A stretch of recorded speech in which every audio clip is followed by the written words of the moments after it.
Yo, what's going on, everybody? It is your boy Fitzmonk TV here, aka GLauren33. I am back here today with another episode of the Legit Shoot podcast. Here with your WWE Fastlane 2021 review and results. Thank you guys for joining me on the podcast. I'm actually recording this at about 8 a.m.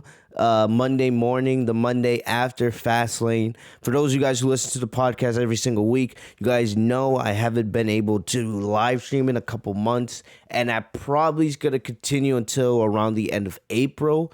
So you guys are going to just have to stick with these, pre-recorded podcasts for now. Trust me, and I'm going to be honest.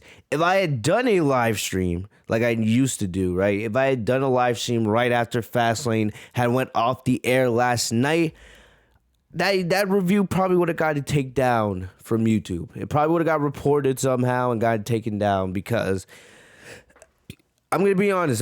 You guys know I'm brutally honest here on the podcast all the time. Let me roll up the sleeves. I don't give a shit. I don't give two craps how good Roman Reigns and Daniel Bryan was in that main event last night. I don't care. We knew it was going to be great. It was a fantastic main event. And with a crowd, who knows how much greater it would have been. Right? I don't care how great Daniel Bryan Roman Reigns was last night. WWE Fastlane was a horrific pay-per-view. It was.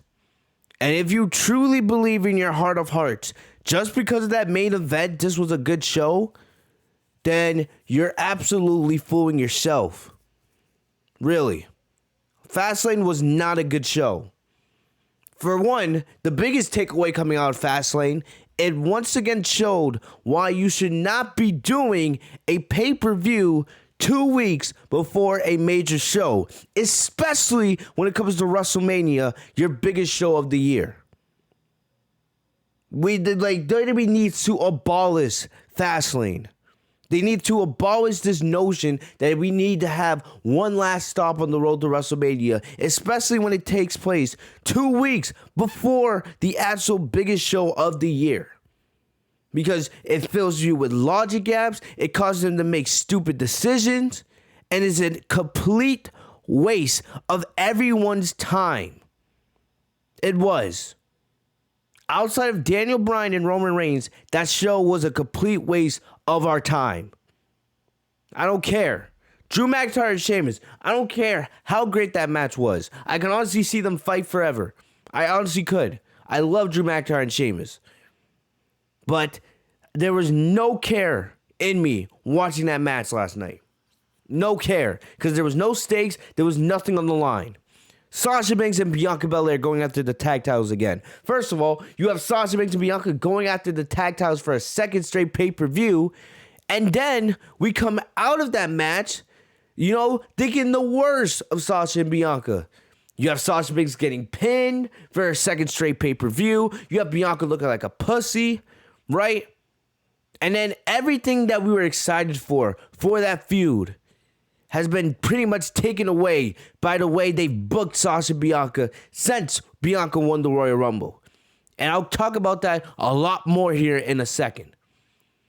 And some of the other stuff, Biggie and Apollo Crews. I've loved their feud. But what the hell was that last night with the finish of that match? Absolutely pointless. And what else? Randy Orton and Alexa Bliss. We all knew the Fiend was coming back, and you completely wasted our time because you spent close to 10 minutes having Randy Orton look like a dumbass bitch and Alexa Bliss just messing around with him, playing Randy Orton like a damn fool.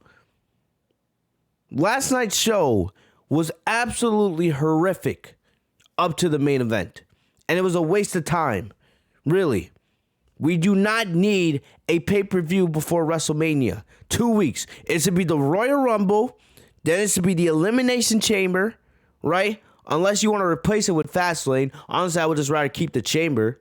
But whatever. And then you have a month and a half of build to WrestleMania. You want to do pay-per-view level matches? You build up a Raw or SmackDown on the road to WrestleMania. That's your Fastlane. You have Fastlane on Raw and SmackDown. That's what you do. Enough. That was a complete waste of everyone's time, and it absolutely hurts. It hurts the WrestleMania build at the end of the day. The show was horrific. And I'm sorry, if it wasn't for Daniel Bryan and Roman Reigns, right, we would never look back at Fastlane after last night. If you are going back to watch 2021 WWE Fastlane, you're going back there for one and one reason only, to watch Daniel Bryan and Roman Reigns in that fantastic main event. There's nothing else on that show that is rewatchable. Maybe McIntyre and Sheamus, but really, honestly, you're actually going to go back and watch that when there's no stakes and there's really no care to watch it? Please, get out of here with that bullcrap. So that's my big opening takeaway, right? Coming out of this show last night. WWE once again proves why you should not have a pay-per-view, especially 2 weeks before WrestleMania, your biggest show of the year. Because now we're coming out of that show with more questions than answers. And it's not good questions. It's not stuff that's getting us excited. It's actually stuff that's pissing me off personally. And I'm trying to stay professional. I'm trying to stay objective. I'm trying not to lose my mind. But it just really mind boggles me who the hell is making the decisions in that company. Because truly, if it is 100% Vince, like we all believe, like the guy needs to go ASAP. There's no way there's people back there that can work for this man and not be one person that has the balls to stand up to him and say, Vince, your time has come. As great as you've been for the wrestling business, and your legacy will always be iconic, you need to go. You need to step down. It's that simple. Because the decisions they make in that creative department, the decisions they make from a business standpoint when it comes to this ridiculous pay-per-view schedule, it all goes back to Vince. It all goes back to Vince. And it's showing, because this WrestleMania build has been one of the worst, if not the worst, WrestleMania build of all time. Here we are with 2-3 weeks left to go for the show, and still half the card hasn't even been announced yet. And I'm not even that excited for WrestleMania outside of maybe 2 or 3 matches. It's sad. It really is sad. But we're going to discuss it like we always do. I'll do my best. I'll try to stay awake during this review. I'll try not to fall asleep. Got some tea to hopefully help me with that situation, to help me stay up. But before we get into Fastlane and how abysmal this show was, I do want to quickly mention, and I'll probably also talk about this on the Raw review, which I probably will be doing Tuesday morning, depending on when you guys are watching this. I want to talk about Andrade. So, late last night, right, Andrade was officially released by WWE. We know that Andrade asked for his release about 3 or 4 weeks ago. It wasn't granted to him, but it was granted to him now. We do know that Andrade is the boyfriend, the fiance to Charlotte Flair, one of the biggest stars in the women's division, like her or hate her, right? And I don't know what's the deal with Charlotte. She hasn't been on TV the last couple weeks. I would guess it's because it's part to the Andrade situation being so public, right? When you have, another superstar who you're romantically involved with working in that company, you kind of don't want to be seen as much, right? As, things are heating up and as the tension's rising. So I can understand why Charlotte's not on TV. I'm not complaining. She doesn't add any value to Monday Night Raw anyway. But it will be interesting to see, because Charlotte was also taken off of the WrestleMania poster. So I don't know if this has any, connections to what will happen to Charlotte at Mania. I know the rumor was supposed to be originally Lacey Evans versus Charlotte at Mania, which is still disgusting and mind-boggling that WWE actually had that as a planned WrestleMania match. But, I'm kind of glad Lacey Evans actually got pregnant, so we didn't have to see that. But, I don't know if this means that, Charlotte will not be on the WrestleMania card. Right now I expect her to do it, to be there. It'll most likely be her versus Rhea Ripley versus Asuka in the triple threat match.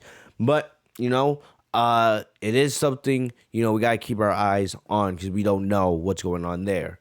Also, with Andrade, it's sad because here you had a guy with so much talent and another NXT guy that's now been wasted. It's sad.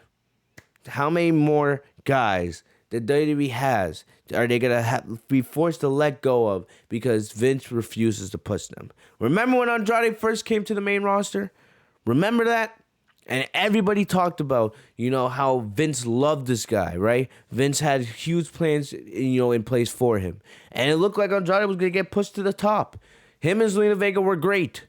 They eventually won the United States Championship, right? I believe they got moved over to Raw. And, they had the Angel Garza, Austin Theory, Andrade faction, shortly after the pandemic started. And I thought, all right, this could lead to something big for Andrade, And we saw some of the matches he put on with guys on the main roster were pretty damn good. I especially think about those Rey Mysterio matches they would put on SmackDown. Absolutely crazy stuff there. But now, here we are, and now Andrade is gone. Another talented guy, a guy with world championship material. I feel like if you ask anybody with a brain, they would tell you that Andrade was a guy that could be fighting for WWE Universal Championships. He was an NXT champion. And here's the crazy thing. Andrade had one of the best NXT matches of all time. It was him versus Johnny Gargano, and I believe it was NXT TakeOver Philly a couple years ago. Go back and watch that match. That was the peak for Andrade. And here we are just about 2.5 years later, and now Andrade's leaving the company. And here's the thing, Zelina Vega, who was his manager in NXT, and for, most of his time on the main roster, she's gone as well. It's sad that this is where things lead to. But it shows how out of touch Vince is and why he needs to go. He sees somebody from NXT, they get caught up to the main roster, he likes them for the first couple months, and then he starts changing their gimmick. Right? Remember, he was called Andrade Cien Almas. Then when he got to the main roster after a couple months, Vince changed it to just Andrade. They took away Zelina Vega from him, right? Knowing that he wasn't that good at English. We heard all those rumors about him maybe being partnered up with his fiancée Charlotte Flair, which I actually wouldn't want to see, but they never did it, right? And then he just rotted away until he had enough, and then he got released. And then what? He probably has a 90-day complete no complete cause, and by the time the end of June rolls around, Andrade will probably be in AEW because that's where all the ex-WWE superstars are going these days. And I'm not excited for it, because I was never the biggest Andrade guy in WWE to begin with, but I did recognize his talent. And I knew that the guy had a future in the division. But WWE never used him. They put him in a pointless tag team with Angel Garza that died. They took away Zelina Vega from him. They knew that he had weak mic skills, and they never did anything to help him on it. And then, Vince completely gave up on him. And then he went to catering for the last, 3-4 months? And now he's gone. A guy with world heavyweight championship material. Gone. Just because Vince got all horny for the guy and then decided at the last moment, I'm going to pull out. I don't want anything to do with this guy anymore. That's legit the perfect way to put it, really. And it's sad that Andrade, another NXT guy, wasted. Look at what's going on with guys that are talented like Humberto Carrillo and Aleister Black, the big guy, right? Aleister Black. That's the next name I'm afraid is probably going to go. Because his Lena's already gone, and Aleister's not being moved to NXT. Even though he requested it, they're not moving him back to NXT. He's being completely wasted. And how many guys after that are going to follow their footsteps? It's just sad how WWE lets this happen. A guy with Andrade's potential let go and not used at all. Wasted. Absolutely wasted on the main roster, bro. And, I do wish Andrade the best in his future endeavors and whatever he has planned, no matter if that's AEW or New Japan or TNA or whatever that is. But I do wish him the best, and hopefully wherever he does go next, they will recognize his talents, and then he will be used way better than he was in WWE. Maybe him and Zelina go to AEW together, and they can reform the tantrum that they had in WWE before WWE broke them up. I would not be against that. I don't know what's going on with Selena right now, right? But Andrade, I could definitely see him going to AEW. But it just sucks that, every time WWE releases superstars, I got to sit here and speculate, right, about where they're going. And it shouldn't be the case because they should be here with WWE. But Vince treats them like shit. And then, they end up, falling in a pit of, insecurity. And then they ask for the release. They don't get it. And then WWE finally grants it them about a month and a half later. And it's sad because it should never got to this point with Andrade. And I'm sad, and I think it's going to get to this point with Aleister Black in the next couple months. And Keith Lee could be right behind him. I hope I'm wrong about those two guys. But I definitely think we could be going down that road. And it just sucks that these talented guys are wasted because Vince has no idea what he's doing. Despicable, bro. But, I wanted to quickly talk about the Andrade situation because I know, some people were asking me about it on Twitter. So I was like, let me just mention it with the Fastlane review. But, enough. Let's actually get into Fastlane tonight, all right, or last night, whenever you guys are watching this. But like I said, this show was not good. It was not good. So I'll try my best to stay fair and positive, man. But trust me, for most of these matches, man, that's a load of crap. Really, that's the best first thing that comes to mind. All right, so getting into Fastlane tonight, right? I think there was only one match on the pre-show. I didn't watch. You guys know I never watched the pre-show for any of these bullshit pay-per-views, right? Unless it's like a WrestleMania or something like that. But the pre-show match was Riddle versus Mustafa Ali for the U.S. Championship. This was actually a rematch of a match we had just saw last Monday night on Championship Monday on Raw. And what was better about this match is they gave them more time than they gave them on Monday. And I told you guys this. Ali and Riddle have the potential to absolutely kill it. These are two very skilled wrestlers. You just got to give them time, right? And even though the match was good, it was more about the aftermath of the match. So, getting to the end of the match, Riddle broke out of a Koji clutch from Ali and then hit a Bro Derek from the middle rope, which looked pretty clean, to get the win to retain his title. After, the match was over and Riddle had left the ring, Ali yelled at his teammates, and his followers, and Reckoning rocked out on him, right? Reckoning, aka Mia Yim. Then Slapjack left as well. And then T-Bar and Mace ended up attacking Ali, and they hit him with a double chokeslam. So this looks like the end of Retribution. Not going to miss them one bit because we all know WWE dropped the ball with them. WWE fucked up. This is a group that had, I guess you could say some potential. I never really saw them as potentially being like a new Nexus or anything like that. But the group had a little bit of potential at its inception. And excuse me, guys. And then, I was actually, I don't know if you guys remember, but the review where Ali was revealed as the leader of Retribution, I was actually excited because I thought, WWE actually has some plans here for Retribution, and there's so much you can do here because Ali was the hacker on SmackDown, so there was lots of things that they could have done with this group, right? And, I thought this was going to mean bigger things for Ali in his career because all he was known for at that point was just being a babyface on WWE Main Event, and WWE completely wasted him. Within, I think 2 or 3 weeks of the draft, they got beat by the Hurt Business on a random edition of Raw in, an 8-man tag. I was like, really? That's it? And then from there, the writing was on the wall. They did absolutely nothing. I think they had what? They had that feud with the New Day, and then they had what was happening now with Riddle and Ali, and that was it. That was it. So I don't care. I'm not gonna miss the group at all. It's just what happens now.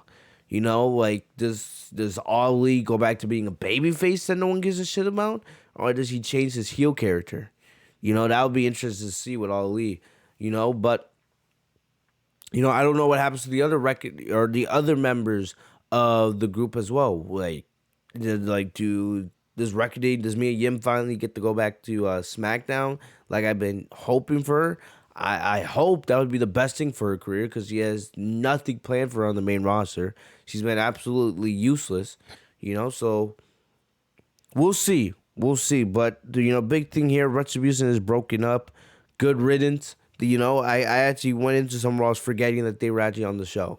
So, good riddance of Retribution. Maybe I could definitely see WWE dragging this on, for a couple weeks just because. Why not?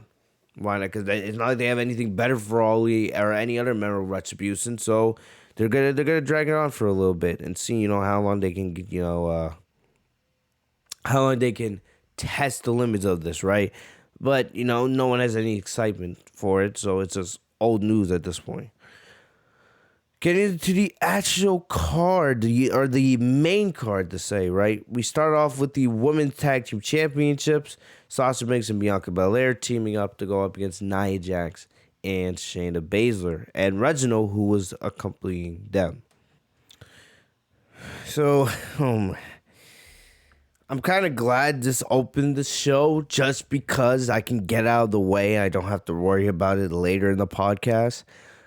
But the show opened with Sasha and Bianca going up against Shayna Baszler and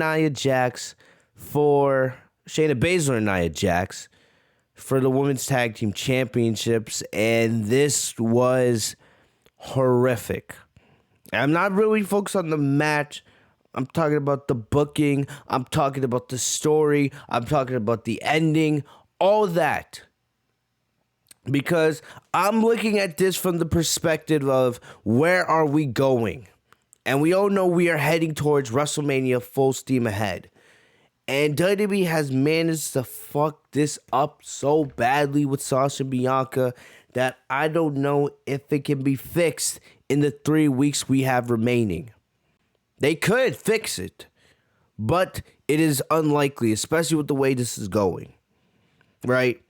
The only good thing that I enjoyed about this was Sasha's ring gear because it was a Spider-Man ring gear. We all know Sasha has a new ring gear every single pay-per-view. This one was Spider-Man theme. If you saw Mikaze's, Instagram, it looked incredible. And with Sasha and Bianca, they had matching attire tonight. I actually thought they were winning the tag titles. I thought, them challenging for the titles for a second straight pay-per-view, mind you. That was going to mean, okay, they're going to fully go John Cena and HBK, and they're going to walk into Mania as, Sasha's going to be the double champion. Bianca's going to be the other half of the tag champions. And, it's just going to add to their match at Mania, right? But no, not only do they not win the tag titles, but they do it in a way that not only hurts both Sasha and Bianca, it makes us care less about the actual feud. And this was horrific, right? So I'm not going to go through the entire match. I don't care for it. I just remember here at the end, Reginald got involved again. What a surprise, right? Reginald actually getting involved once again, getting involved in Sasha's business again. I believe I don't remember what the spot was specifically. I'm looking for it at Bleacher Report. They don't even have the spot on, but Sasha did something, and I believe I think Sasha had Shayna in the bake statement or something like that. And I think Reginald then got on the apron, which, caused the break. Then I believe Bianca did like a 450 splash, and then Reginald got involved again, and he got knocked off the apron. So uh Jax, broke it up, and then Jax shoved Bianca into Sasha. So then Sasha and Bianca got into an argument, and this led to Baszler winning by roll up when she was able to roll up Sasha, right? So then the biggest thing was after the match, right? So after the match, Sasha and Bianca are arguing. This is very similar to what we see out of these two the last couple weeks on SmackDown. And then the big moment happened is where Sasha once again called Bianca a rookie, and then I think she gave Bianca like the thumbs to the forehead, and then the big thing is she slapped Bianca, and Sasha slapped the shit out of Bianca here, right? And I love the slap. Not gonna say a lie. I love the slap here by Sasha, but it was just too little, too late because I was already angry about Sasha getting pinned for a second straight pay-per-view, and it's just like then they're going down the rookie storyline here, and I'm just like, what are they doing? And the worst thing about it is, they made Bianca look bad here because Bianca, after Sasha slapped her, Bianca decides not to attack Sasha out of frustration or anger, right? Not because Sasha low-key disrespected Bianca by slapping her. Bianca's just like, she's just like making these facial expressions, and then she's looking at the WrestleMania sign. Sasha just leaves the ring after the slap, and then Bianca's looking at the WrestleMania sign, and you're like, wait, what? Bianca's just gonna take that? So that's what that's what you're deciding to do? You're gonna make Bianca look like a pussy and just let Sasha bitch slap her? And just walk away and nothing else happens? Bianca's just gonna look at the WrestleMania sign and be like, oh yeah, I'm gonna get my payback at WrestleMania? Right? Well, like, what are you doing? What are you doing? Everything about this was bad. Everything about it. Right? You wasted the last 2 months. You wasted the last 2 pay-per-views of Sasha's reign with her going after the tag titles with Bianca. And the thing that's so bad about this is they didn't even win the tag titles. They didn't win them at Elimination Chamber. They didn't win them at Fastlane. And now here we are. And this is not good. Not good. Right? If Sasha, and I'm already dreading it. If Sasha ends up going 0-6 at WrestleMania, if she ends up losing to Bianca Belair in 3 weeks at Raymond James Stadium, and Bianca becomes the SmackDown Women's Champion, I'm going to be forced to sit here and make the video about why and how WWE failed Sasha Banks as SmackDown Women's Champion. I am so sick and tired of the disrespect she gets. Honestly, I know I'm biased against Sasha Banks. I know that. I don't need anybody telling me. I believe Sasha's the best in the world. I've been saying that for years, and I will continue to say that. But I also think it is undeniable to say that Sasha has not been treated with the respect that she deserves. I don't care how many title reigns she gets. That's not respect. It is easy to give someone a title, but it's more. But when you show that you respect someone, when you let them run with the title for months and months, and you give them credible title defenses, when you book them like a winner, because that's what wrestling is about. Sasha has done little to nothing with that title. Nothing. And that's not her fault. And as you can say the same thing about Asuka. Asuka has done nothing with the Raw Women's Championship.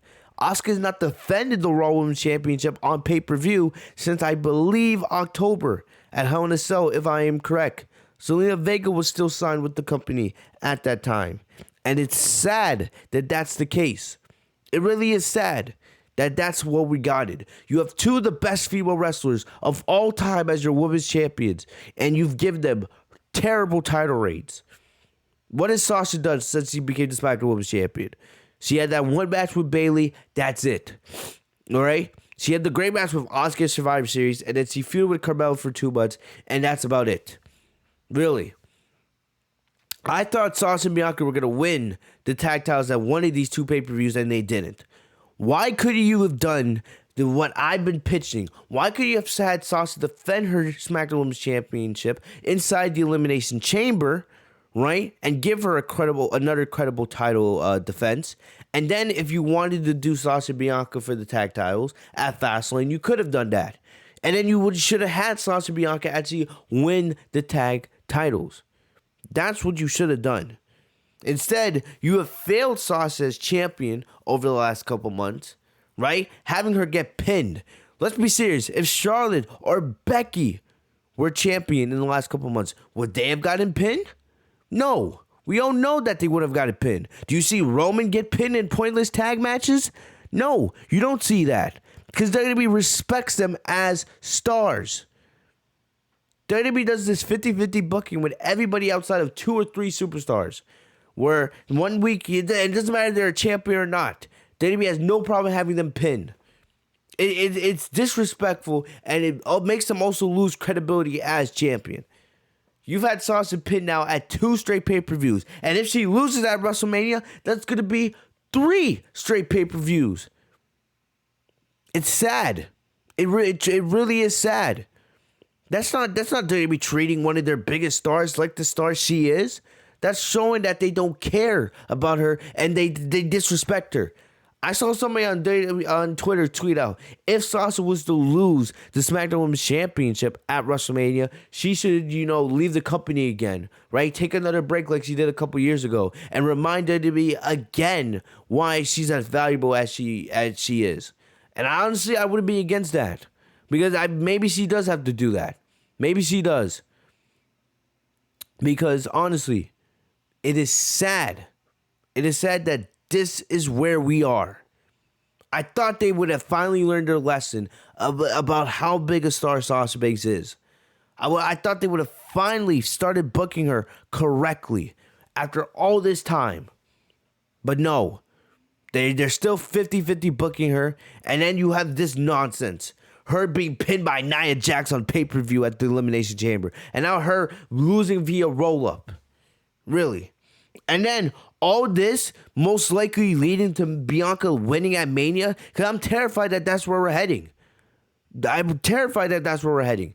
Bianca's going to win at WrestleMania. And then I'm just going to rant. And here's the thing. I like Bianca, but it is not her time. It is not her time. Really. Because here, I'm going to tell you guys what's going to happen. If Bianca wins the SmackDown Women's Championship at WrestleMania, right? The people who are on Sasha's side, the Sasha fans are going to be pissed, and there's going to be backlash from every side. People are going to be pissed that Sasha once again lost in her WrestleMania match, that Sasha was failed as SmackDown Women's Champion. Then people are going to look at Bianca, and they're going to see failure in Bianca's future. Because if you failed Asuka, if you failed Sasha, 2 of the best of all time, well, what's the future for Bianca Belair? What's the hope that they're going to do Bianca any better as SmackDown Women's Champion? Come on. Come on. It's common sense. It's common sense. Who is Bianca going to face, coming out of WrestleMania outside of Sasha? There's nobody else. There's nobody else, really. Unless you want to maybe do another match with Bayley or if you want to do a superstar shakeup. I'm telling you right now, if Bianca wins the SmackDown Women's Championship at WrestleMania, and I hate to say this because you guys know I actually really like Bianca. Really do. She's one of my favorites. She's going to fail as SmackDown Women's Champion. She's going to fail. And people will turn on her. And I will sit here and say that I was correct. Because instead of doing the right thing and, extending the storyline with Sasha all the way to SummerSlam, they're going to rush and give Bianca the big moment, the feel-good moment, because Bianca's the babyface, right? And they're going to rush all of this. And then, we're coming out of WrestleMania, they're gonna have no creative plans for Bianca. And I will sit here throughout the summer and remind you guys that I told you so. I told you so. If Bianca cannot survive without losing at WrestleMania to Sasha Banks, then she should have never been put in that position to begin with. It's that simple. It's that simple. Like, I don't want to hear, oh, Bianca can't handle losing to Sasha. It will kill her momentum. She will be buried. Then she should not have been put in that spot to begin with. I believe Bianca deserves to be in that spot. But the way they've gone about this is so wrong. So wrong. And now you have people out here saying that Sasha turned heel last night. Well, where's the heel turn? I didn't see a heel turn. Where's the heel turn? Sasha's bitch slapping Bianca is a heel turn? That's not a heel turn. That's just Sasha being frustrated. Sasha's frustrated because she believes Bianca's antics is what led to them losing. Because Sasha doesn't want to lose. We don't know that. And that's where they're going to be fucked up with this storyline. It's simple. The second that Bianca won the Royal Rumble and the second that Bianca made her choice known that she was officially challenging Sasha Banks at WrestleMania for the SmackDown Women's Championship, right? The storyline should have been two of the best female wrestlers in WWE wanting to prove that they are better than one another. The best versus the best. And I thought when they originally went the tag title route, I thought that was going to be part of the storyline. I thought that was going to lead to that overall point in this storyline. Sasha Banks and Bianca becoming tag champions, playing up to the storyline of them wanting to be the best, right? It's a simple storyline. Babyface versus babyface, who is better at the end of the day?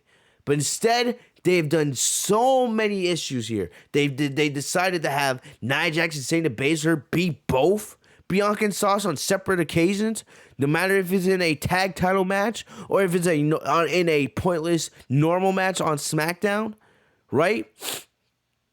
Or if they chosen to, have Sasha and Bianca lose. And here's the thing, that should never be happening. Why is Sasha and Bianca losing on the road to WrestleMania? They should be built strong. They should not be losing at all. They should be at the highest point of momentum that you could give them, because that builds hype into the match. Instead, you're making them look like losers. What does that make any sense anyway at the end of the day? What are we doing here? And then you put a focus on Reginald here, getting involved in everything Sasha and Bianca do, right? It makes no sense. No sense. Then you also have the rookie card where Sasha is calling Bianca a rookie. What?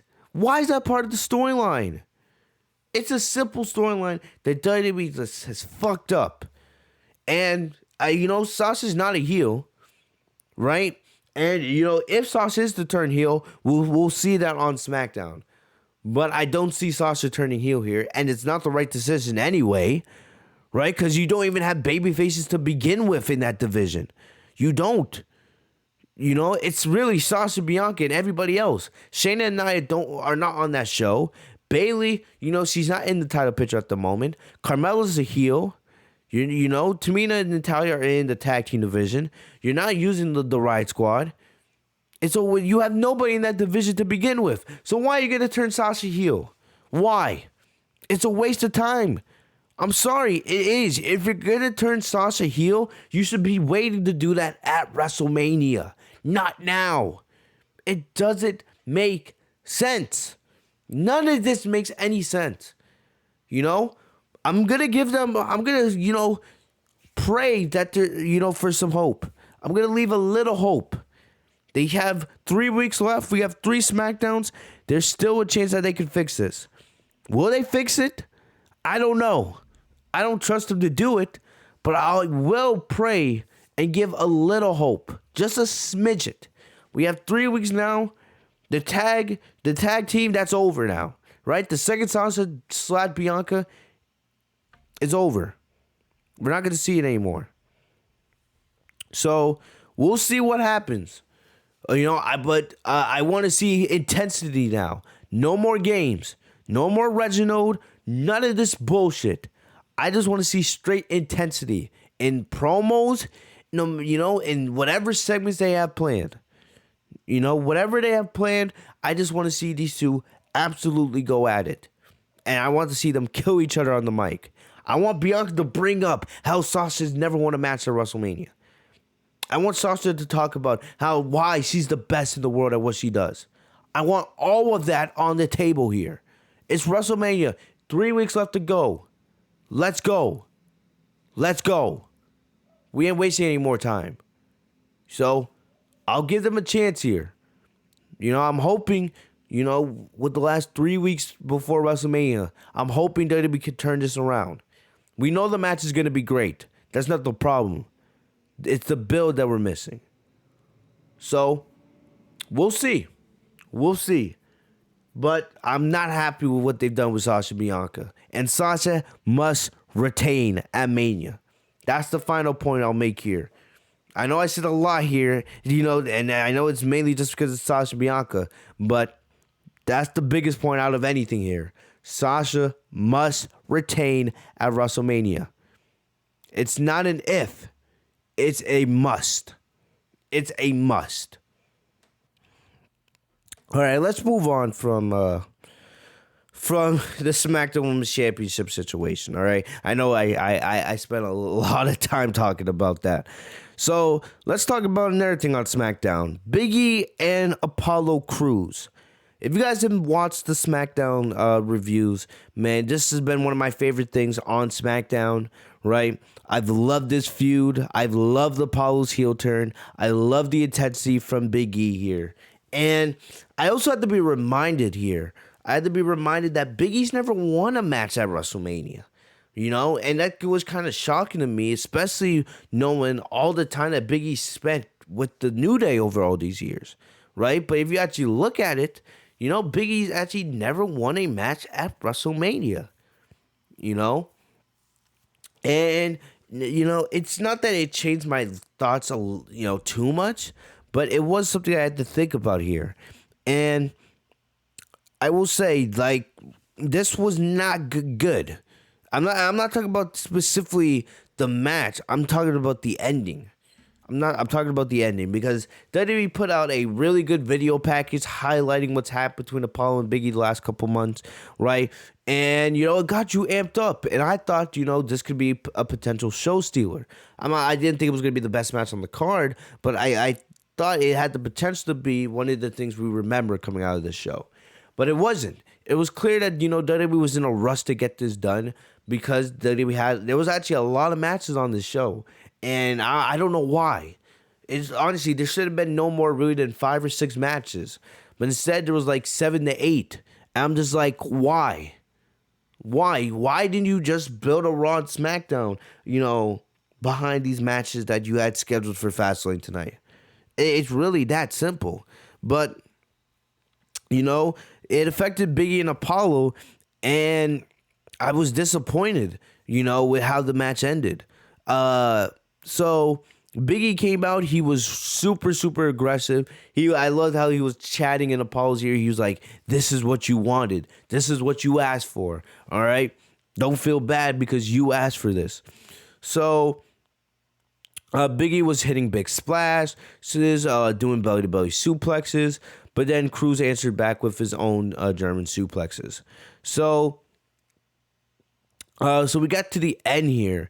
And this is where things got really wacky. So Crews and, Apollo and Big E, they were trying to do a draw. That was the finish they were going for. And, they tried to do a pin reversal spot, and it just didn't look good. They couldn't get the timing down, right? And the referee had to count to 3.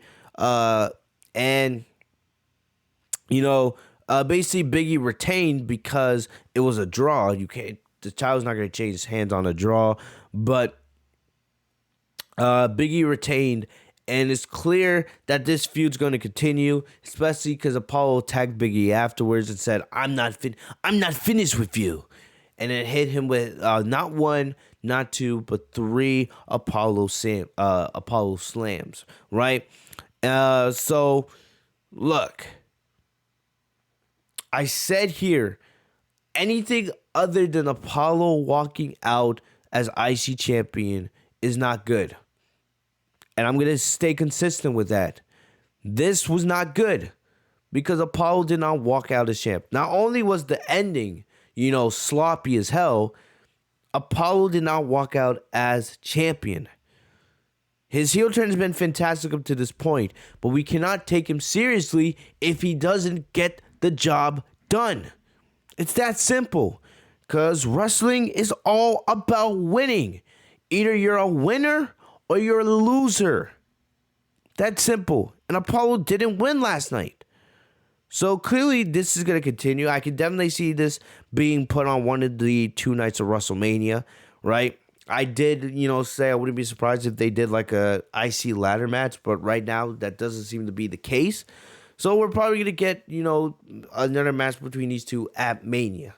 And as much as I would love to see Big E get his first WrestleMania victory, for right now, I got to go with Apollo, because like I said, I think Big E needs to be put into the main event scene. That's where he belongs. So, I don't know. I'm not happy with the finish. I'm not happy with the booking because Apollo should have won here, right? And it's just like, if you wanted to push the feud out, if you wanted the feud to continue, right, and you didn't want Big E to lose the title yet, why did you book the match on the show? Why was this match on the show? We didn't need to see it tonight. You could have just saved this for WrestleMania. There was no point in doing this if that was the finish you were going to go with. And it proves once again why you should not be doing a pay-per-view 2 to 3 weeks before your biggest show of the year. That simple. This was a terrible ending. And it makes everything we saw today with Big E and Apollo worthless and meaningless. And that's not the last time I'm going to say this on the podcast tonight. I hope that Apollo gets this big moment. Maybe they do a rematch on SmackDown in the next couple weeks, right? But most likely we're gonna see this at Mania, and I'm cheering for Apollo, and it has nothing to do with Big E. I love Big E. All right, and I got my green screen bending down, but anyway, I got no problems with Big E. You guys know this. It's only because Apollo needs it, and Big E belongs in the main event scene. He doesn't need the win, in my opinion. He doesn't need it. All right, let me know what you guys thought of that. All right, next up, and something that was even worse. This was terrible. We had Braun Strowman versus Elias. So, if you guys saw the Raw review, I went off talking about the whole how Shane McMahon, was calling Nickelodeon over the week, and he got, leftovers from the Kids' Choice Awards. The Kids' Choice Awards when it comes to Fastlane, right? Or not Fastlane, when it came to Raw with the slime, right?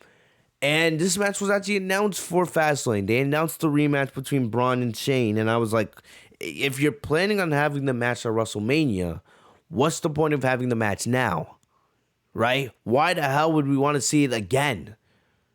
There's nothing that Braun and Shane did last week on Monday that I want to see them do again at WrestleMania. Unless it's Shane jumping off a pirate boat or something like that, right? It's ridiculous. It's ridiculous. So instead, the way WWE wrote themselves out of this match, happening tonight at Fastlane, they decided to have Shane McMahon have a leg injury, fake a leg injury, right? Classic heel tactic. So the story they said is, Shane was training backstage. I don't know who he was training with, but he suffered a leg injury, an ankle sprain during a training session, and he wouldn't be able to compete. So then Elias, said he wanted to talk to Shane about a WrestleMania performance. And then Shane said, Shane actually went out to Elias to the ring. Elias started playing, but then Shane interrupted him and told him that he was going to be replacing him in his match against Braun Strowman. If you guys needed a piss break during the show, this was it. There was no reason to watch this at all. Absolutely no reason. I don't know who would want to see an Elias match to begin with, but there was absolutely no reason for anybody to waste their time watching. How long did this match go? I don't even know. I wasn't paying attention. I was legit not paying attention. I was on social media doing other things. This was a waste of time, right? So Strowman hit, Strowman hit the running power slam, got the win, and then stared down Shane after the match. Absolute waste of time. Dude, I don't care about this feud to begin with. And the fact that you wasted time on a pay-per-view with Braun Strowman versus Elias, thinking that, we were actually going to care, is horrendous and sad. It shows how out of touch this guy is. I have zero care for this feud. Remember, this is a feud that is centered around Shane McMahon thinking Braun Strowman is stupid.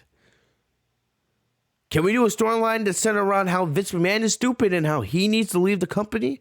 Why can't we do that instead? I don't know. So someone answer me that question. Absolutely horrendous, man. I don't know. And here's the sad thing. We have Monday Night Raw tonight, depending on when you guys are watching this. We have Monday Night Raw. So I'm going to have to, cover this storyline even more. 2 days straight of garbage with Braun Strowman and Shane McMahon. So excited. We got through the first night. Can't wait for the second. Horrendous. Terrible, man. Such a waste of time. Really, man. Like, instead of giving us the 8 matches that were on this pay-per-view, they could have easily cut Braun Strowman and Shane McMahon. They could have cut Drew McIntyre and Sheamus. They could have cut Nakamura and Rollins. They could have cut Sasha, Bianca, and Jax versus Shayna Baszler. Like, they could have cut 6 or 7 out of the 8 matches we got. They really could have. So pointless. So next after that, we actually got a really good match here with Nakamura and Rollins. Before the match, Matt Riddle, who was still celebrating his successful U.S. title defense, he was talking with Nakamura about potential business opportunities. Nakamura hit from Riddle, and that got prepared for his match. We all know that this is a bridge. We all know that this is a bridge for for Cesaro and Rollins. And I've been saying this. I'm very happy that Nakamura is a babyface again. I don't know if they can ever get him back to that NXT level because they've done so much damage with him over the years, right? But, I'm always willing to give a fair chance where a fair chance is due. So we got the match here, and this was really good.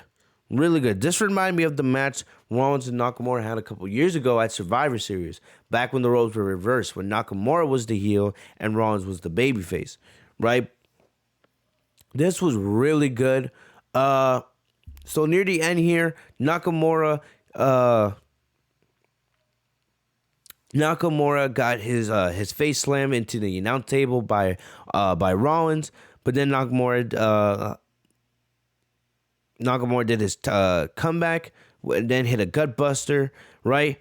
Rollins, who was ranting about how Cesaro swung him 22 times on SmackDown a couple weeks ago, so I kind of like, how they're continuing that storyline, right?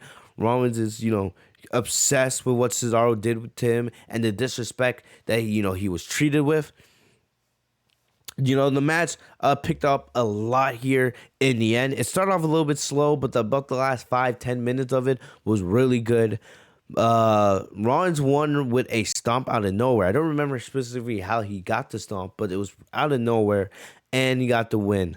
After the match, if you guys saw on WWE's YouTube YouTube or social media, Nakamura cut a really good promo, if you ask me, talking about, how still, even when he loses, his goal is still to become world champion again, once again, right? So I love Nakamura. I love the intensity he's showing, and I'm happy. I'm happy that he's, it seems like he's finding that passion and that fire inside of him again. Even though he lost here, this was a really good showing, and I hope it reminds people of how good Nakamura truly is. I feel like a lot of people have forgotten about how good he is because he spent, the last couple of years in the mid-card division not doing anything. Not doing anything, man. And I'm really hoping that, Nakamura gets pushed back into that main event scene. right? I would love to see, coming out of WrestleMania, no matter who wins between Roman, Edge, and Bryan, right? I want to see Big E there. I want to see Seth in there. I want to see Nakamura in there. SmackDown can have an amazing main event scene. And we'll see also, we never know if there's going to be a superstar shakeup. That could, of course, shake things up, no pun intended. But still, man, this was really good. Clearly, Rollins was going to get the win here because we know that he's most likely going to be facing Cesaro at Mania, and I am excited for that. I think that is a show stealer, just like this match was a show stealer tonight. But I don't know what Nakamura does at Mania. This is why I kept pitching the IC ladder match, right? You could put 8 names in there. I don't know if Nakamura, if there is any direction for him, going through WrestleMania season. I don't know. I would love to see him fight for the IC title, but, clearly that's Big E and Apollo right now. So we'll see if they got anything planned for Nakamura. I hope they do, because he deserves to have a match on that card. And I'm happy that, he's starting to find himself again as a babyface. So really good stuff here from Rollins and Nakamura. It's actually crazy to me how much was actually on the show. Next up, Drew McIntyre and Sheamus, right? This is actually, if you think about it, this is basically the 4th match between these two. Because you guys remember, they faced each other in the Gauntlet match a couple, it was like the week before Elimination Chamber. They faced each other in the Gauntlet match where Sheamus beat and pinned McIntyre. Then they faced each other a couple weeks ago. I think that was the same night that we had that Bobby Lashley won the WWE Championship. So we had that, and that was a really good match. Really good. That took up almost the entire first hour of Raw. So where McIntyre got the win. Then last week we got the match a third time, which ended. I believe it ended in a draw. I think both men got counted out. Yeah, I believe both men got counted out of the ring. So that ended in the draw, leading in, this being the final match tonight, the 4th, to end the tiebreaker between the two. And it's like I said, it's not that I didn't want to see this. It had no fucking stakes. I said this on the Raw review. Even if it was always predictable that McIntyre was going to be the one to face Lashley at WrestleMania. Even if it was predictable, right? We all knew that, the best route would do a number 1 contenders match between Sheamus and McIntyre at Fastlane. This should have been that number 1 contenders match, for McIntyre to earn his WrestleMania title shot. But they decided to do this because they're uncreative and they just wanted to fill more time on the show and give us more matches. So it's not that I didn't care about the match, because the match was fantastic. These two are hard hitting. They always go after one another. That they don't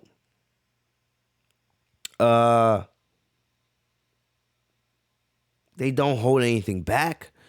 But it just pisses me off that that they could do so much better. That they could do so much better. It's the simple things that pisses me off about this company most of the time, right? Not booking a number 1 contenders match. Doing a count-out finish to drag out a feud. Booking a pay-per-view 2 weeks before WrestleMania, where it's unnecessary. I hate this stuff, man. I hate when WWE does these stupid mistakes.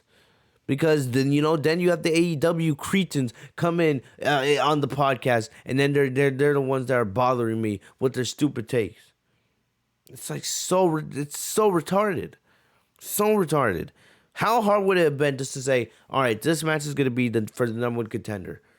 Whoever wins, they're the ones that faces Bobby Lashley. I get it. The story is you want to see Drew get revenge on Sheamus, his former best friend. But still, man, add that extra layer of stakes. There is no reason for us to care, especially knowing that we've seen this match 4 times already before Fastlane. But the match, the match was fantastic, right? These two fought all over the ring. I also forgot to mention that Drew came out with blue face paint. I don't know if he asked Jeff Hardy to do his face paint, especially with Jeff Hardy. That guy's not doing anything these days on WWE TV. It looked like Drew had taken something out of Braveheart with his look. But still, the match was fantastic. These two beat the hell out of one another. Drew sent Sheamus into the ring post. They fought at ringside for about, I would say, 70% of this match, right? They hit each other with kendo sticks. You can see the bruises all over their body, right? Drew and Sheamus started fighting at the LED screens in the Thunderdome, and we saw Drew sent Sheamus crashing into some of the screens down below from the second level, right? So it wasn't a major fall, but it was enough to cause a little bit of an explosion since, some of the screens, broke because of it. So then Drew tried to get Sheamus back into the ring, but Sheamus nailed him with a bro kick at ringside. This was actually the second bro kick Sheamus had landed during the match, right? And then in one of my favorite spots, maybe my favorite spot of the night, Sheamus put McIntyre on his back and then put him through the table with white noise. And then you think about it is you could see, like, Sheamus doesn't hold anything back. Because, Sheamus got up and he actually was bleeding from his back from the table spot itself. So these two, like I said, they hold nothing back. So, then they got back into the ring. Drew was able to hit a, what is it called? He was able to hit DDT, right? And then it was actually on a piece of the announce table that they had brought into the ring. And then he hit the Claymore for the win, ending the rivalry with his former best friend. So like I said, as great as this match was, it's just that there was zero care to have for it. There was zero care to have for it because it had no stakes, right? But if you enjoyed this rivalry and you want to go back and watch it, good for you, but it just pisses me off that there was no stakes here. There was nothing. And Drew's clearly going to face Lashley at Mania. But for Sheamus, I think what the best course of action for him would be is to have him face Matt Riddle for the United States Championship. I think Riddle and Sheamus faced off on SmackDown in a match before. I'm not 100% sure. Someone fact check me on that. But that's a feud I would love to see. Sheamus has been absolutely incredible throughout this year. And I would have no problem with seeing Sheamus actually take the title off of Matt Riddle.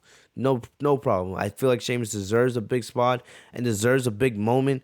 And I feel like Sheamus would be the perfect heel to challenge Matt Riddle for the U.S. Championship in Riddle's first WrestleMania match here. So I'm hoping, that's what they do with Sheamus going out, here after Mania, or here after Fastlane tonight. The guy deserves it. I feel like we all agree Sheamus deserves it. Next up, we had,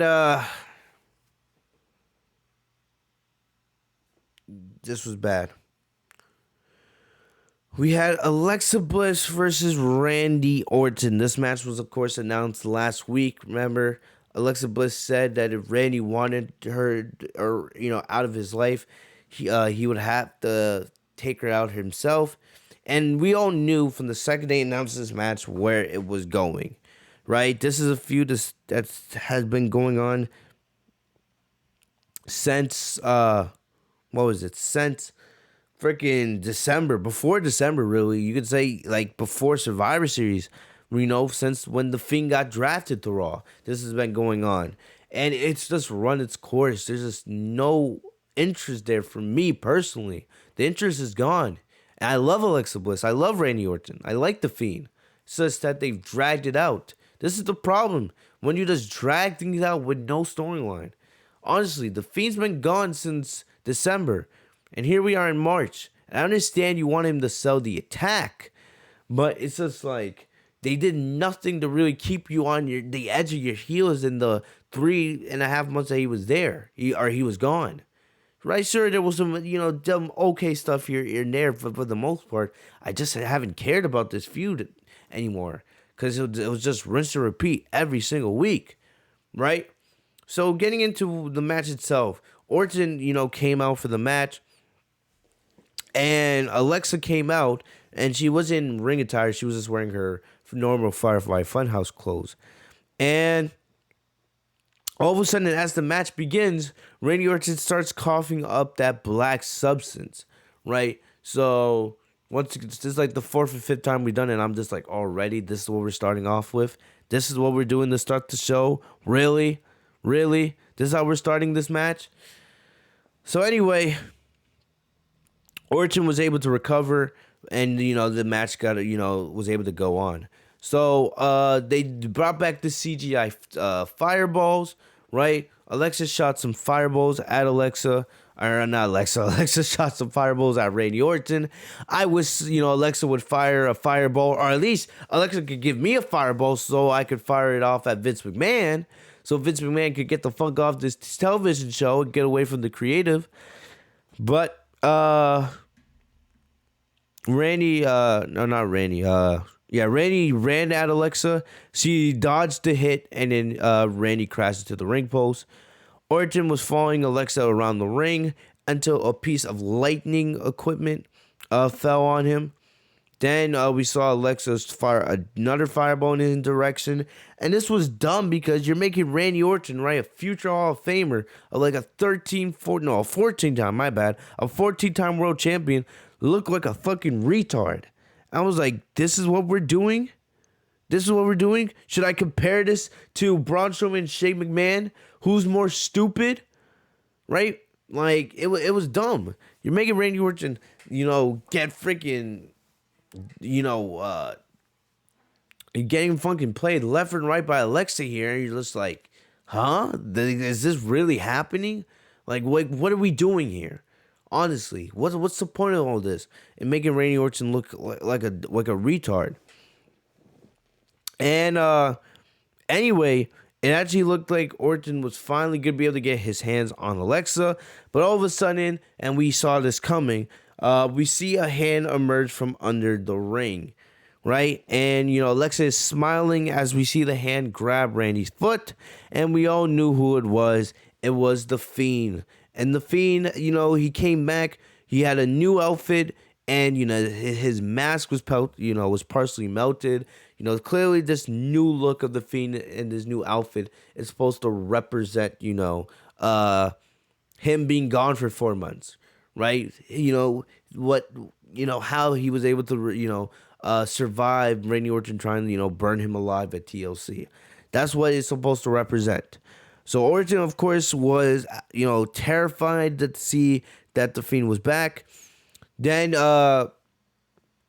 Alexa actually pushed Orton into, Bray's arms for Sister Abigail. And all of a sudden, Alexa covered Randy Orton. I know a lot of people are making memes of this. And actually, Randy Orton's wife actually tweeted at Alexa Bliss. It's all, it's not anything serious. It was just for storyline. But, when Alexa sat down to do the pin on Randy Orton, man, the dirty minds, the dirty thoughts of people's brains, bro. But anyway, so Alexa, I guess, gets the win. There was no official bell, but I guess if you want to give her the win, it's whatever. But the big thing here is Sister Abigail, right? The Fiend is back. So what happens from here? Clearly, we're going to get a match between these two at WrestleMania to finally end this nonsense. Is this going to be interesting to see, is it a Burning Inferno match? Is it like Firefly Funhouse match? Is it something completely different? What's the match going to be? I am interested to see what they got planned for that. Because I do trust Bray Wyatt when it comes to, I guess, not the creative direction. I would say more of like the creative input he has in his character. Right. I just feel like they wasted too much time these last couple of months repeating themselves, and now like they're trying to make up for lost time. And I'm not that excited for it. We'll see what happens in the next 3 weeks on Raw. They can completely change my mind, but I doubt it.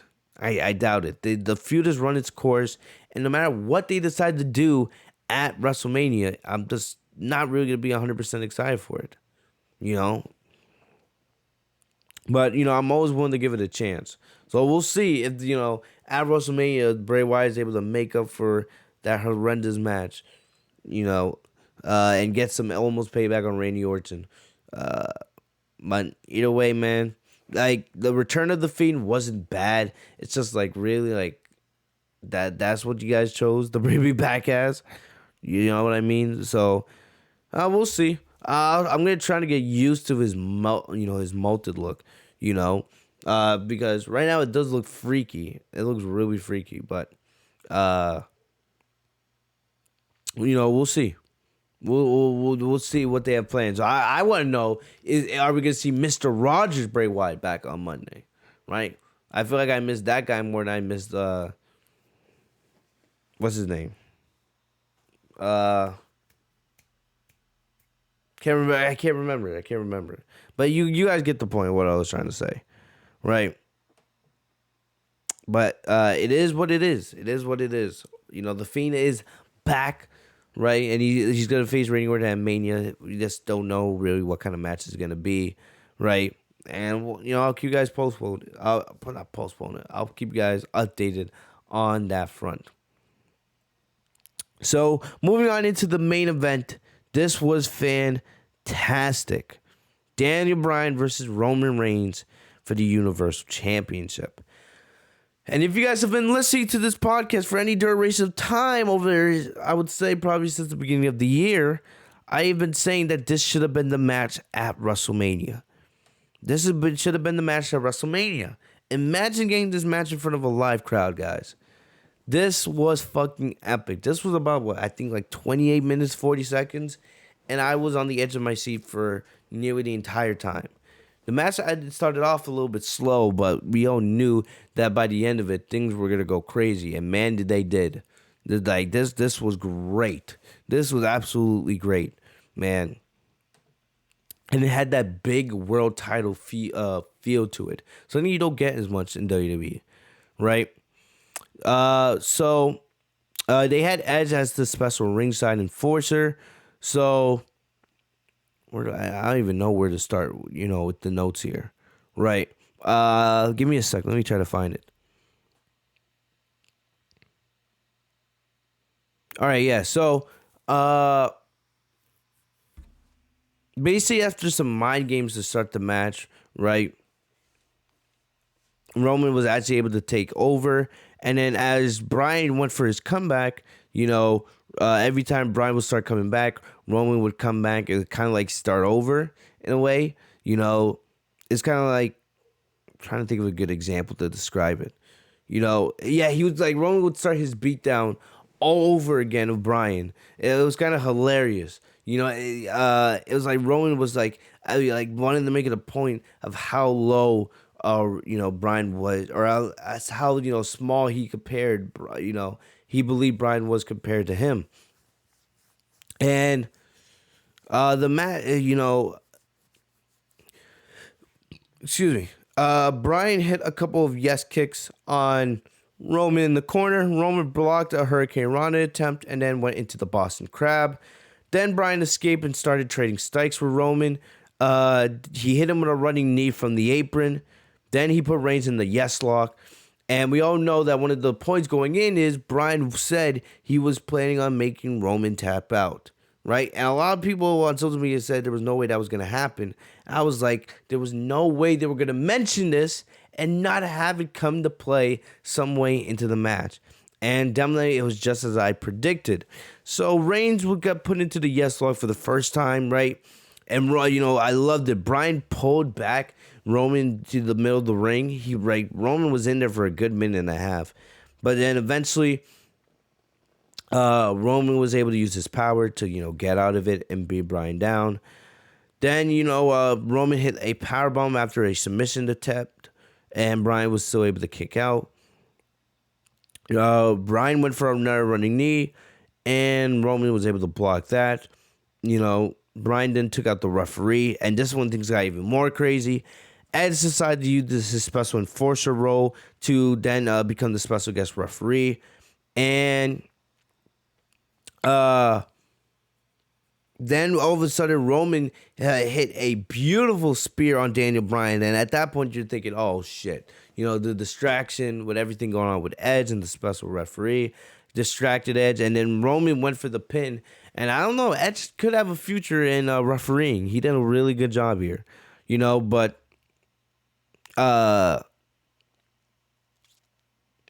you know, the look on Roman's face after Bryan kicked out the spear, that shit was hilarious. Then Daniel put Reigns in a triangle choke and then transitioned that into the yes lock. But all of a sudden, Jey Uso came out of nowhere to deliver super kicks to both Edge and Bryan. Then he sent Edge into the steel ring post, but then Bryan took out with a running knee. Then, you know, Bryan picked up a chair that Uso brought and then used it against him. Then he went to hit he went to hit Reigns with the chair, but then he missed it and hit Edge by mistake. Then he put Roman in the yes lock for, I believe, now just like the third time. And then after it was like 2 minutes in it, Roman finally tapped out. And I told you guys on SmackDown, either Bryan's winning clean, or he's gonna win, or or win or lose, whatever you want to call it. It's gonna be in some kind of fuck finish fashion, right? And we knew where they were going with this, you know, because Roman tapped out. Roman tapped out. All of that crap of Roman talking about how, you know, he never tapped out. He had never plans to ever quit like that. But here we see Roman tapping out, and he was highly emotional about the situation. So I was like, wow. Like, I was shocked here. It was so shocking to actually see Roman tap. Because part of me was thinking they're never going to do that. All right. But the fact that he actually asked him, and you know, we actually see Roman tap out, because I don't think we've ever seen that in like the 7-8 years we've known this character. It's crazy to think about. It really is. You know, seeing Roman tap out. But of course, because there was no referee in the ring, you know, there was really nothing else they could have done. So Edge comes out of nowhere, and then he takes out both men with chair shots, right? You know, and you can see this was just the frustration from Edge, from everything that happened in the match, from the Jey Uso interference to, you know, Bryan absolutely hitting him with the running knee earlier in the match, right? It was all an accident. But, you know, when Edge grabbed the chair and he had that ultimate opportunist look on his face, and he, you know, was angry, I was just like, whoa, this is what we need. This is exactly what we need. So after the chair shots, Edge left. He clearly conflicted on what he was seeing, right? And then we see the referee come out, and the referee makes the 3 count. So Roman does successfully defend, even though there was a lot that had to go his way for him to get there. But it is pretty much official now. Roman versus Edge is going to be happening, right? And, you know, just to see the way Roman was acting like all high and mighty, like he had made Bryan tap out earlier. Like, you know, like it was all him. It was just hilarious to see. So clearly, we're going to get what I asked for. Daniel Bryan's going to be in the main event of WrestleMania once again. You know, even though we do know, like, he does have some competition, right? And, you know, it's still exciting. It's still exciting because I've been talking about this since legit October, and I'm just happy that, you know, he's finally getting his big moment. He's finally getting his big moment, and, you know, I'm hoping that he does him justice. Really do. Right? So, in terms of Bryan, you know, being put in this match is what I've been saying, and I'm happy for him. So happy for him. You know, because what else was Bryan going to do at WrestleMania if you didn't put him in the match to begin with? There was legit nothing else. So, I'm really happy that, you know, he's going to be put in that spot. Bryan Alvarez was the one that reported that it's going to be a triple threat match. If they want, they could just make, you know, they could make it solo. But either way, I am happy, that Bryan at the end of the day is going to be in the main event of WrestleMania. I did see a rumor that someone said that maybe night one Roman faces Bryan, and then on night two he faces Edge. He does double duty to prove how much of the tribal chief, the head of the table, he actually is. The only question is, really now that we know it's going to be a triple threat, what do you do now? Who wins? You can make a case for all three men. I want Bryan to win. I want Bryan to get that last title reign, that last big moment, right? But you can make the argument that Roman should never lose that title with the kind of work Roman's put on since he came back. Edge, like, the story writes itself almost 10 years after winning, or 10 years after his last WrestleMania when he was the World Heavyweight Champion, right? 10 years later, a full redemption story, right? There's many different routes that they can go with this. But I don't know. Right now, I'm going to go with Daniel Bryan. He's my pick. He's the guy I want to see win. I'm hoping that's where this all leads. But right now, I'm more just happy that we're getting a triple threat. Really, I love the way they booked this. It just pisses me off that WWE put so much care in that match with Bryan, Edge, in this match that we saw last night with Bryan and Roman. Fantastic. Everything about that. It pisses me off how WWE could put so much work into that match, right? And not put, that much work into the rest of the pay-per-view. Because like I said, the pay-per-view was ass. I didn't enjoy it. All the logic gaps, especially with us having this big a show 2 weeks before WrestleMania, I'm just like, really? Like, what? We're just wasting time for no reason. No reason. You could have just easily done this on Raw and SmackDown. Save us all the trouble. I don't know, they just wanted to get this out because they're on Peacock, baby. But it's just a waste of time if you ask me. I know it's my opinion, but you guys value my opinion. That's why you listen to me, right? But I don't know. I don't know what they do. I don't know what they do. I just wish that they put the care of that main event into everything else. Like Sasha and Bianca. You know what I mean? Like Big E and Apollo. Like Randy Orton and Alexa Bliss. Because those were easily the worst things on the show. And I know we could get so much better. But, we'll see what happens. I am excited for SmackDown. I want to see what's the fall between the slap between Sasha and Bianca. What do they have planned next for Rollins and Nakamura and Cesaro? And, what will they officially confirm the triple threat match for Mania? That's what I do expect, right? But, we'll see. We'll see. But either way, guys, that's what I got for you guys today. Thank you guys for joining me on this extra long edition of the Legit Shoot podcast. Like I said, man, Fastlane was a failure. I'm going to leave it at that. I'm going to keep it nice and short and simple, man. Fastlane was a failure. And hopefully WWE gets the memo now that they should not be doing pay-per-views 2 weeks before WrestleMania.